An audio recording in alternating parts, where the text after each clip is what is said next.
আসসালামু আলাইকুম। আজকে আমরা জানবো আপনি জমি কিনছেন, জমি কেনার পর আপনার কি দায়িত্ব থাকে। অনেকে আমরা জমি কিনে ভুলে যাই যে জমি কেনার পরে আমার কিছু দায়িত্ব আছে, তা না হলে পরবর্তীতে আপনি বিপদে পড়ে যাবেন। চলুন শুরু করা যাক।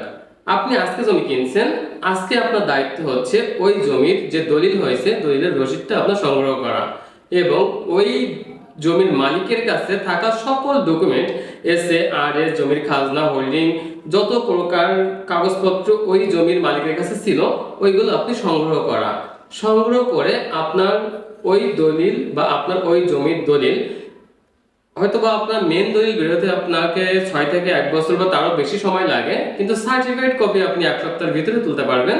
ওই সার্টিফাইড দলিল দিয়ে আপনি নামজারি করে নেবেন। নামজারি করে ওই নামজারিতে আপনি হোল্ডিং খুলবেন, হোল্ডিং খুলে আপনি খাজনা প্রদান করবেন। যতক্ষণ পর্যন্ত নিজের নামে ওই জমির খাজনা প্রদান না করবেন ততক্ষণ পর্যন্ত আপনার ওই জমির উপরে বালা মুসিবত খাটবে না। কারণ আপনি ওই জমি কিনে রেখে দিচ্ছেন, দেখা যাবে যে ওই জমির মালিক মারা গেল, ওই জমির মালিকের ওয়ারিশরা কাগজপত্র বা ওয়ারিশকাম দিয়ে ওই জমি আবার মিউটেশন করে নিল, নিজেদের নামে নিয়ে বিক্রি করে দিল। তখন কিন্তু ভূমি অফিসও জানলো না, আপনার এসি ল্যান্ডও জানলো না, কেউ জানলো না যে মাঝখানে আপনার একটা দলিল আছে। তখন ওই জমিটাকে আপনাকে ফিরিয়ে আনতে গেলে আবার 150 ধারা করা লাগবে। তো সেক্ষেত্রে অত ঝামেলায় যাবেন কেন? একটা জমি কেনার পরে আপনি কাগজপত্র নিয়ে সার্টিফিকেট কপি তুলে আপনি মিউটেশন করে নেবেন, জাস্ট এটুকুই।